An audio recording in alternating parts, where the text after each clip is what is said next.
Thank you, Chair Latta. In 1975, Congress enacted the Energy Policy and Conservation Act to increase energy production, reduce demand, and encourage a more efficient use of energy. As part of this effort, EPCA authorized DOE's Appliance and Equipment Standards Program to set minimum energy efficiency standards for product categories. DOE must follow specific statutory criteria for prescribing new or amended standards for covered products and covered equipment. However, the last several years, under the Biden administration, DOE has gone beyond its scope of statutory authority, setting arbitrary and capricious standards as found by the U.S. Court of Appeals for the Fifth Circuit and finalizing rules that do not meet the specific statutory criteria. In fact, egregious appliance standards have caused homeowners to spend 34% more on appliances than they did 15 years ago, while having to replace them at a faster rate. When I'm home in the district, people want to know why replacing their air conditioning system costs $10,000 more today than it did 4 years ago. Furthermore, the previous administration proposed standards that discourage the use of natural gas in favor of the electrification of appliances, regardless of the cost to the consumer.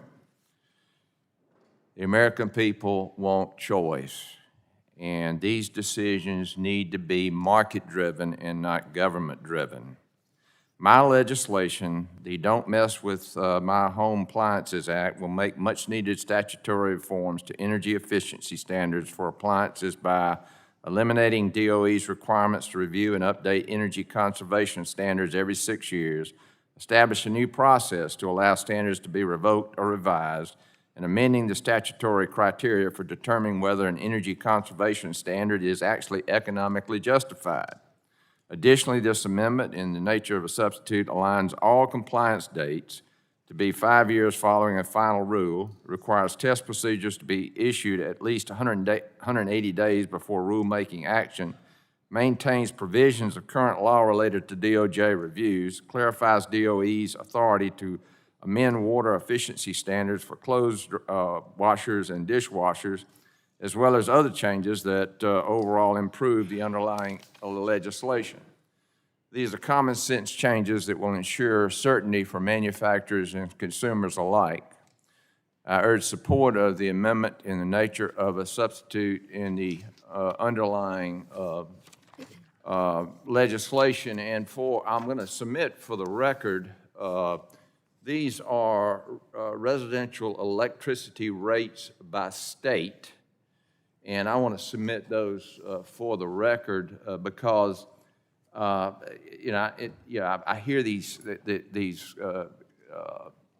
comments about this is going to cost consumers money. But in Georgia, our rates are below the national average, and states such as California, Connecticut, is double the kilowatt hour rate. So, these recommendations affect every state, and so again, it needs to be market-driven, and the consumer needs to make the choices. And I believe the manufacturers are innovating every day, and the stuff needs to work. So with that, I urge support of the underlying legislation, and I yield back.